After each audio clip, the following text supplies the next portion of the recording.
I came here because I'm such a believer in the AI revolution and where everything's going over the coming years in terms of robotics, autonomous, bots, human proof. I am a core believer at the heart in what World and WorldCoin and what Sam and Alex and what the team have done. So this is much more of an AI tech play, in my opinion, than a core crypto play. I believe this is.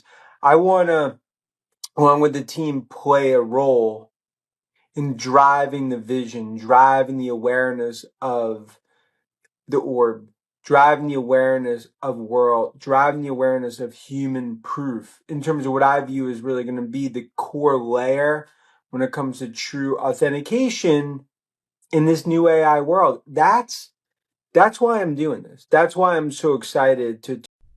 I came here because I firmly believe in the AI revolution and the direction that robotics, autonomous systems, bots, social media, and human proofing will all take in the years to come. I firmly believe in what World and WorldCoin, as well as what Sam, Alex, and the team have accomplished. In my view, this is not so much a core crypto play as it is an AI tech play.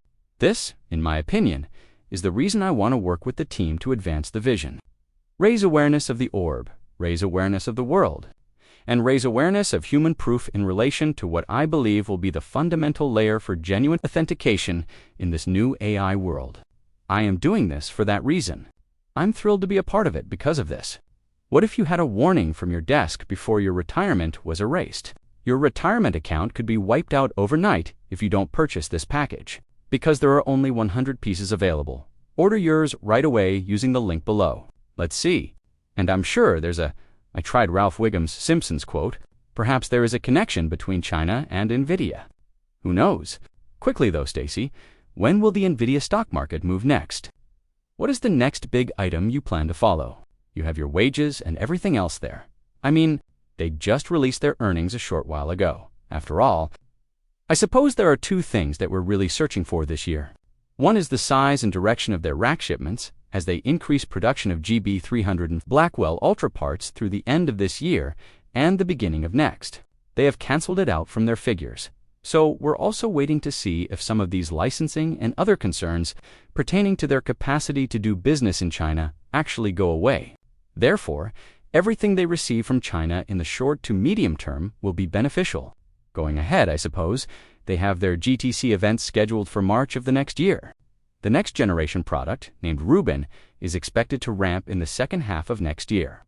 So it won't be long 6 months before we see a lot more color variations. Therefore, when they have that event in the first half of 2026, we'll likely learn a lot about that. God, 2026 is already on the horizon. We're nearly there. Are we nearly there? We're almost there. What do you mean? Technically, September is not even the end of summer 2025. Oh my God. As they say, time is flying. Massive multi-billion-dollar spikes in the AI volleyball game keep happening back and forth. With a multi-year commitment to pay CoreWeave $6.3 billion for any unsold cloud computing capacity, Nvidia is putting the newest Moneyball directly in CoreWeave's hands. Yes, leftovers. Nvidia claims, we will buy anything you don't have. In reality, the previously unreported agreement was made almost 2 years ago. Shares of CoreWeave are up 7%. We're going to explain why Nvidia has struggled to stay in the green at this hour and throughout the session. China's State Administration for Market Regulation announced today, in a very robotic statement, that an initial investigation has revealed that Nvidia has broken Beijing's anti-monopoly regulations. That's all. No other details. They only said that CEO Jensen Huang pictured here in July greeting media in Beijing, acting as a diplomat, and signing autographs just after the U.S. authorized the resumption of sales for his H2O AI processors to China, may suffer a setback. However, China is suddenly saying, wait a minute, you people oppose monopolies.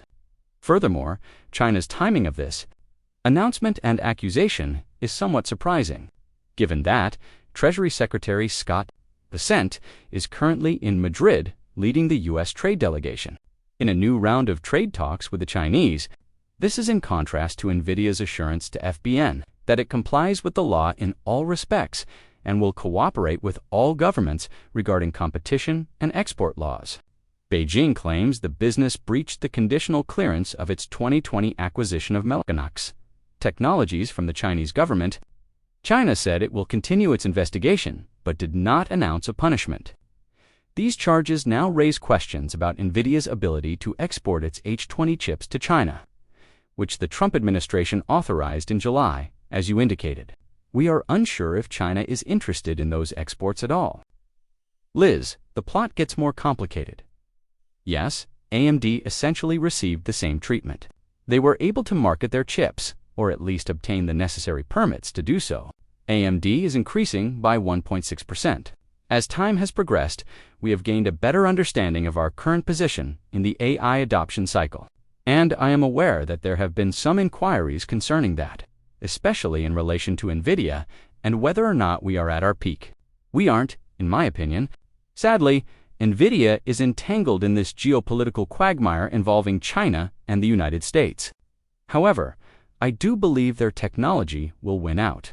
They continue to have the best technology available, and demand is still high, especially from regions that are unquestionably outside of the US, and have sovereign governments, as well as those who are still developing their infrastructure.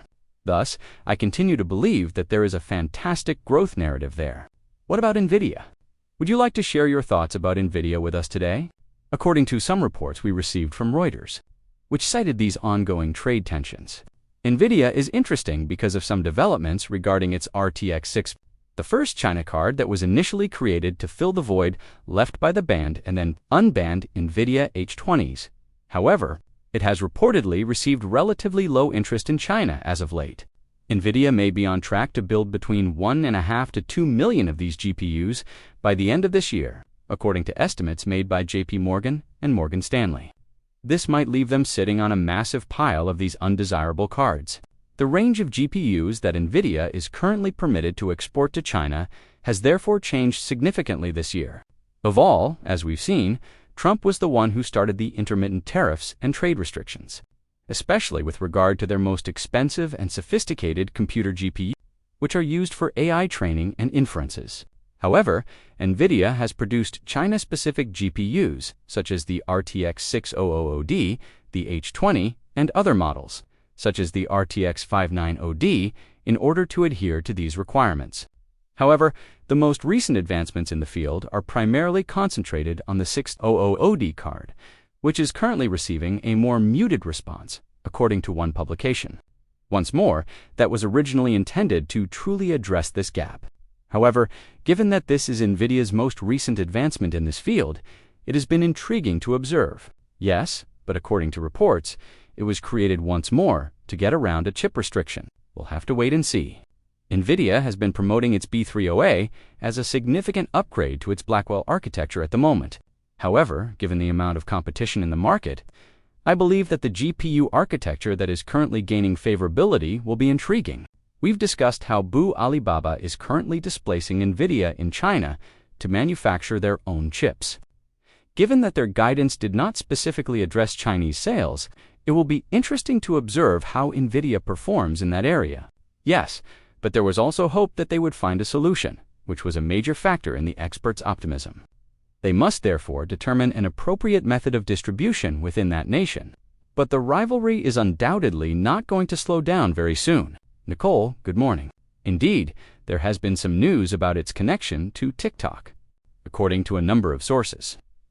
Many people currently think Oracle may be involved in a TikTok agreement between China and the Trump administration. Therefore, if a framework agreement between the US and China is concluded, Oracle is one of the group of companies that could allow TikTok to continue operating in the US. Again, as of yesterday evening, the specifics of the final agreement were still largely unknown, according to the different sources who provided CBS News with this information. But based on these sources, it will involve several companies. The degree of involvement from Chinese companies, such as ByteDance, the current parent company of TikTok, is not entirely apparent. However, who will be in charge of some of these algorithms at the moment? And when President Xi and President Trump speak on Friday, this will undoubtedly be noteworthy because TikTok has been considered one of the most powerful platforms.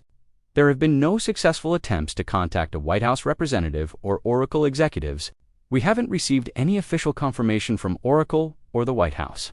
But Treasury Secretary Scott Bessent stated on Monday in Spain that the commercial terms have reportedly been agreed upon. These came after his discussions on a variety of topics with Chinese officials. In light of everything mentioned above, I do believe that the TikTok deal will be closely watched because, hopefully, we have finally put some clarity on the deal and its ownership, at least as of Friday.